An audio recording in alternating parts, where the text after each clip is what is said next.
Hey guys, Jan here, the Northview Model Shop, with the final update on the 55 F100 shop truck, highly modified with the Dodge Viper kit. Here we go. That is what we got. Let's see here, a slideshow, and here are probably better pictures, but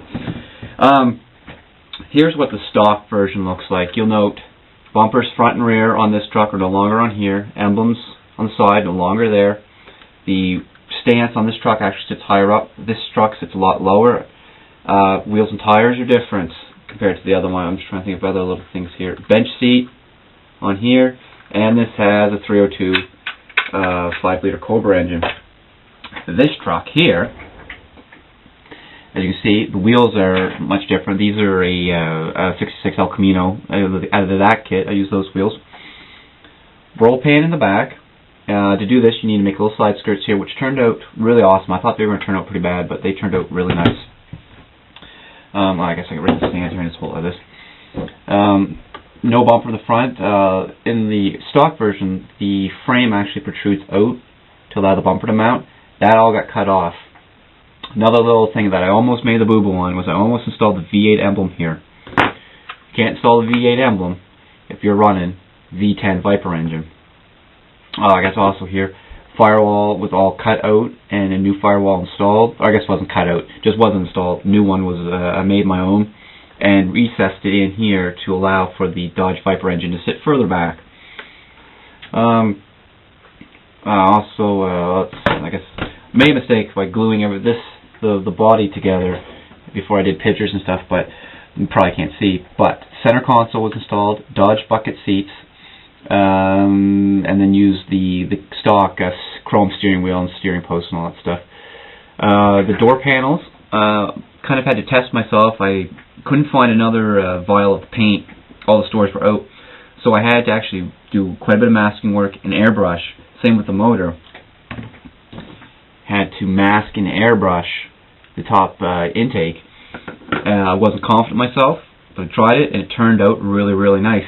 I got a little excited and kind of went a little heavy, so I have some overspray here. Nothing that bad. I don't have to worry about it, I guess. Drive shaft is custom made. I might do a quick little video on here. Most of you, more of your advanced scratch builders know this trick, but I might just do a little show for us newbies who want to know. But I built my own drive shaft. I'm kind of impressed by that.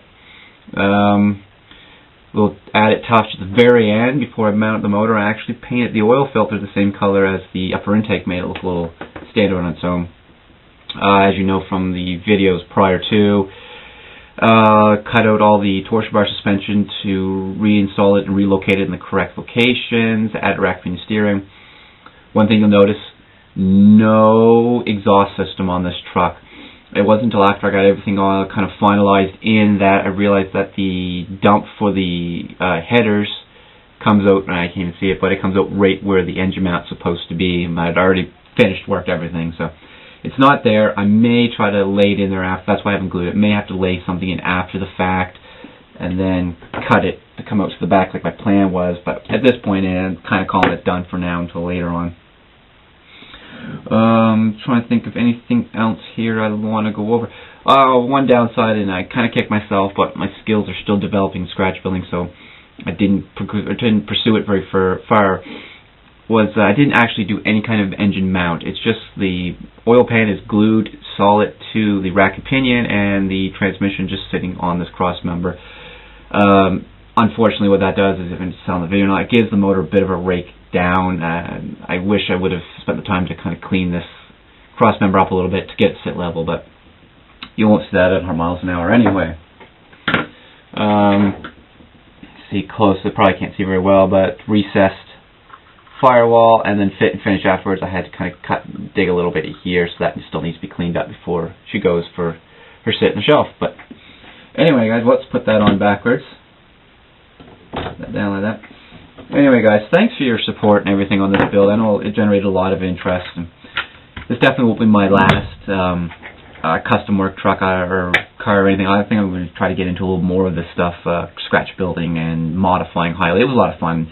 Took a little different approach to just box stock builds. Box stock builds to me are still fun, but sometimes you need to step outside the box a little bit and do something kind of cool. So Anyway, guys, thanks a million. I've been inspired by a lot of other people out there, and hopefully I've inspired a few guys out there to kind of step away from box stock and maybe try a little custom work, because you can't go wrong, man. It's custom, and it's the way you want it. If someone don't like it, tell them to slag off, you know what I'm saying? Because it's all cool. If you like it, it's cool. So, anyway, guys, thanks a million.